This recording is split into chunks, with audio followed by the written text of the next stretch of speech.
Hello and welcome back to Asset Guide YouTube channel. आज की इस वीडियो में हम बात करेंगे कि वन कॉइन में क्या हो रहा है। ये जो सीरीज़ है हमारी, इसका पार्ट टू है। पहला पार्ट हमने डिस्कशन किया था। अब हम इसमें पार्ट टू में बात कर रहे हैं आपको, और विद प्रूफ करेंगे कि वन कॉइन में आखिर अब क्या हो रहा है, इसका फ्यूचर क्या है, आपको एक आइडिया मिल जाएगा। तो वीडियो को कंसिस्टेंटली देखें। आज की इस वीडियो में हम प्रूफ लेंगे जो वन कॉइन के एक बड़े लीडर हैं, राहुल पेजोस का। राहुल पेजोस की एक पोस्ट है सोशल मीडिया पर, जो अभी इन्होंने खुद अपने ऑफिशियल चैनल से पब्लिश की है। उसमें इनका सिग्नेचर है, तो हम यहाँ पर उसी के साथ इस चीज़ को आगे देखेंगे। उससे पहले आपको बता दूँ कि यहाँ पर देखिए, ये है वन इकोसिस्टम। और इस वन इकोसिस्टम में आज की डेट में 2,75,518 एड्रेस जो है वो ट्रांसफ़र हो गए हैं OES के। तो ये एक चीज़ है। अब चलिए हम चलते हैं अपने डाटा पर और सारी चीज़ें देखते हैं, जिससे आपको पता चलेगा कि वन कॉइन में आखिर हो क्या रहा है। तो ये देखने के लिए हमें सबसे पहले जो स्क्रीनशॉट मैं आपको दिखा देता हूँ, जो राहुल पेजोस का है।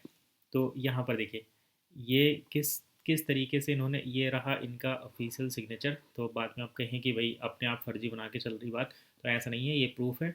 और जो लोग ये पूछते हैं कि बिटकॉइन का फ्यूचर क्या है, इसमें क्या होने वाला है, क्या होगा, तो ये मान लीजिए कि ये एक एक तरीके से ये एक अगर इमेज में हमें दिख रहा है कि एक आदमी इसको इधर से खींच रहा है, एक इसको इधर से पुश कर रहा है, तब जा कर भी ये चल नहीं पा रही। तो इन्होंने क्या किया, इसको चलाने के लिए यहाँ पर जैसे चारा करते ना, ये जैसे ये बुफेलो है, इसको लेने की यहाँ पर चारा दिखाई देगा। तो वन इकोसिस्टम वाली जो कंपनी है, उसको चलाने के लिए यहाँ पर वन डालना पड़ रहा है, उस टाइप का कुछ यहाँ पर इन्होंने इमेज बनाया है। हालांकि ये लैंग्वेज क्या है ये हमारी समझ में नहीं आ रही, ये अलग लैंग्वेज है। लेकिन इतना ज़रूर समझ में आ रहा है कि आज की डेट में अगर आपको वन इकोसिस्टम, जो वन इकोसिस्टम है, वन इकोसिस्टम जो कंपनी है, उसको अगर आपको यहाँ पर ग्रो करना है, तो आपको वन कॉइन का सहारा लेना ही पड़ेगा। और इसीलिए यहाँ पर ये वन कॉइन के नाम से चीज़ों को चलाया जा रहा है। यानी कि अगर आप ये देखें कि अगर यहाँ पर वन टोकन हटा दें तो वन इकोसिस्टम का कोई वैल्यू नहीं है, वन इकोसिस्टम चलेगा ही नहीं। इंडिया के जो लोग हैं, जैसे कि अभी आप ये देख पा रहे होंगे, यहाँ पर ये देखिए, ये जो हम पहले भी देख रहे थे, ये जो 2,75,518 एड्रेस यहाँ पर आए हैं, ये केवल इसलिए आए हैं क्योंकि लोगों की उम्मीद है कि जो पुराना वाला वन कॉइन है वो किसी तरीके से उनके अकाउंट में रहेगा, उसकी कुछ वैल्यू यहाँ पर बने, और वैल्यू बने, और वो इसको विड्रॉल यहाँ पर ले पाएँ, या फिर उनका जो एसेट है उसको कुछ यूज़ हो कहीं पर बाइंग सेलिंग के लिए, वो बाय या सेल कर पाए। तो इस टाइप की चीज़ें हैं, तभी ये चीज़ें यहाँ पर इतनी बढ़िया तरीके से ये ग्रो कर रही हैं। अगर ऐसा नहीं होगा, जैसे कि अगर हम बात करें सीईओ की, तो जो बेंसेसिस जिलाटकोव हैं, इन्होंने कहा है कि वो रूज़ा को नहीं जानते, वो रूज़ा को नहीं जानते, ना ही कभी ये मिले हैं इनसे। तो मिले भी नहीं हैं और जानते भी नहीं हैं। इसका मतलब क्या है कि पुराने वन कॉइन से न्यू वन जो है, न्यू जो वन टोकन है, इसका कोई रिलेशन नहीं है।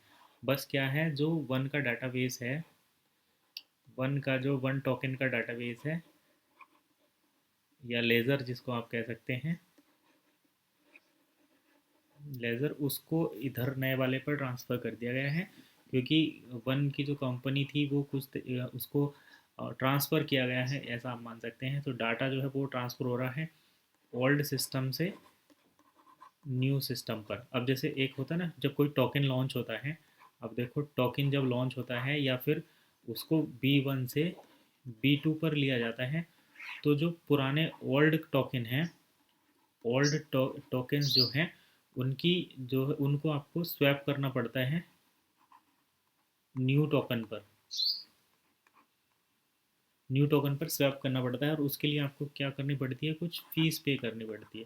मैंने देखा है कई कॉइन ऐसे होते हैं जहाँ पर आपको 1,000 टोकन के बदले में एक, ये है ओल्ड टोकन और ये है न्यू टोकन। तो कहीं कहीं ऐसा होता है कि आपको 1,000 के बदले में एक टोकन दिया जाता है। जैसे अगर हम बात करें, तो जो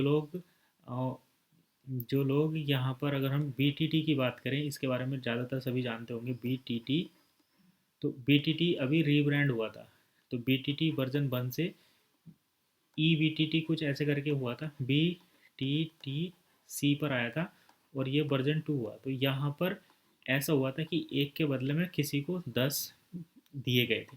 तो यहाँ पर जैसे मान लो किसी के पास 100 BTT थे,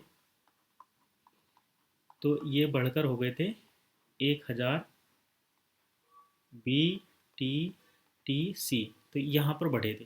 तो स्वैप में यही होता है, यानी कि अ, आपके जो टोकन्स हैं वो बढ़ भी सकते हैं, घट भी सकते हैं। ये रहता है मार्केट कैप के हिसाब से।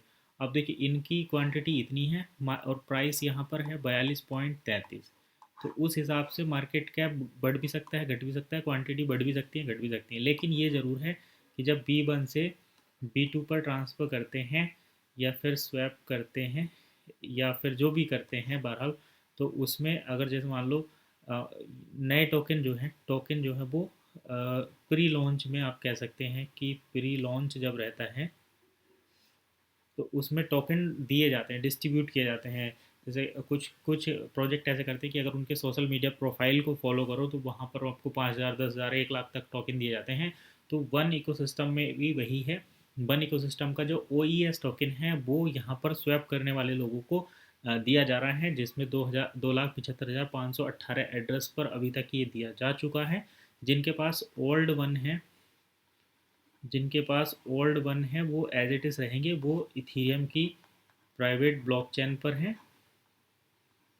और जो नए OES हैं ये जो हैं ये नए, जो पुराने OES हैं वो नए वाले टोकन पर ट्रांसफ़र कर दिए गए हैं और ये नए मतलब नए एड्रेस पर आ गए हैं। तो यहाँ पर ये इस तरीके का प्रोसेस है। तो वन कॉइन तभी चल रहा है, वन इकोसिस्टम तभी चल रहा है जब इस वन इकोसिस्टम में, ये वन इकोसिस्टम इसीलिए चल रहा है क्योंकि यहाँ पर पुराने वन का कुछ ना कुछ कनेक्शन है। अगर पुराने वन से कनेक्शन नहीं होता तो यहाँ पर ये चीज़ें नहीं चलेंगी। कोई वन इकोसिस्टम के नाम पर किसी को कोई पैसा नहीं देगा। लेकिन वन कॉइन वन इकोसिस्टम का ही अपग्रेडेड वर्जन है, उसी को नए प्रोफाइल पर ट्रांसफ़र किया गया है। ये चीज़ें जब सामने आती हैं तो लोग प्रोफाइल डिप्लॉयमेंट के नाम पर 25 यूरो या फिर और ज़्यादा यूरो देते हैं, जिससे वो वर्जन 2 पर पॉलीगन एड्रेस पर उनके एज इट इज़ क्वांटिटी उधर को दे दी जाती हैं। तो यहाँ पर जो हम देखें B1 से B2 में जो ट्रांसफ़र हो रहा है वो 1 बराबर 1 है, यानी कि एक कॉइन बराबर 1 है। तो यहाँ पर जैसे मान लो आपके अकाउंट में अगर 100 वन कॉइन थे तो ये आपके अकाउंट में यहाँ पर 100 जो है OES रहेंगे। तो इस तरीके से है।